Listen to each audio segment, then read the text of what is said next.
안녕하세요. 김사면 변호사입니다. 이번 시간엔 약식 명령을 받은 이후에 어떠한 조치를 취해야 하는지와 관련된 설명을 드리려고 하는데요. 검찰에서 수사를 마치고 크게 보면 세 가지 처분을 하게 되죠. 우선 하나는 범죄 혐의가 없다는 등의 이유로 불기소 처분을 하는 것이고요. 불기소 이후 통지서를 보면 증거 불충분으로 혐의가 없기에 불기소를 하였다라는 내용이 나와 있죠. 불기소 결정서를 받으면 법원의 무죄 판결과 유사하기 때문에 피의자 입장에서는 이것이 가장 좋은 것이라고 할 수 있겠습니다. 다른 하나는 검찰이 공소를 제기해서 법원의 재판을 받는 그런 처분이 있는데 이를 기소라고 하죠. 공소가 제기가 되면 공소장에 나와 있는 공소 사실에 대해서 형사 재판을 통해서 법원의 판단을 받게 되겠습니다. 마지막으로 약식명령 청구가 있는데요. 약식명령을 검찰에서 결정하는 것이다 라고 생각하시는 분들이 계시는데 실제로는 약식명령도 법원에서 내리는 명령이고요. 다만 검찰에서 약식명령 청구를 하면 법원에서 재판을 하지 않고 수사 기록만 이렇게 보고 특별한 사유가 없으면 검찰의 청구대로 명령을 내려주거든요. 그렇기 때문에 약식명령을 검찰에서 내리는 것이다 라고 생각하기 쉬운데 약식명령도 벌금형을 선고해달라라는 검찰의 기소 처분이라고 생각하시면 되겠습니다. 그래서 우리가 흔히 약식기소라고 부르죠. 약식명령을 받으면 우선 벌금 액수 그리고 범죄 사실을 잘 살펴보아야 하겠습니다.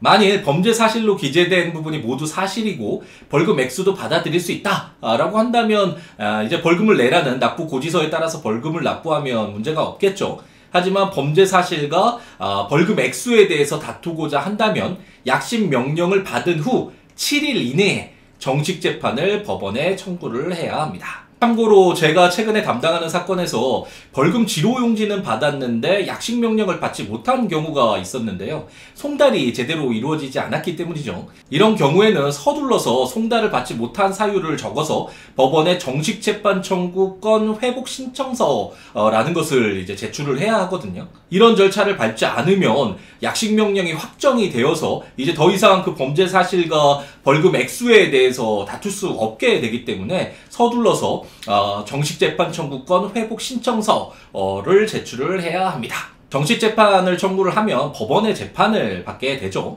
공소가 제기되어서 법원의 재판을 받는 것과 동일하게 이제 절차를 밟게 되는데 의견서나 변론 요지서 등을 통해서 왜 정식 재판을 청구했는지, 무죄를 구한다면 공소 사실이 어떤 것이 사실이 아닌지, 어떤 부분이 잘못됐는지, 벌금액을 줄이고 싶다라고 한다면 양형에서 고려받을 수 있는 내용이 어떤 것인지를 적극적으로 밝혀나가야 되겠습니다.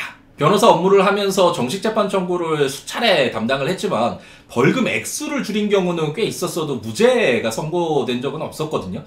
그런데 2020년 작년 후반기에 두 차례나 연속으로 정식 재판에서 이제 무죄가 나와서 매우 기뻤는데 약식 명령이 내려졌다고 해서 무조건 죄가 인정되는 것이 아니기 때문에 약식 명령을 받은 뒤에 다툴 여지가 있다면 정식 재판을 7일 이내에 약식 명령서를 받은 날로부터 7일 이내에 법원에 정식 재판을 청구를 해서 적극적으로 다투어 보는 것을 고려해 볼 필요가 있겠습니다.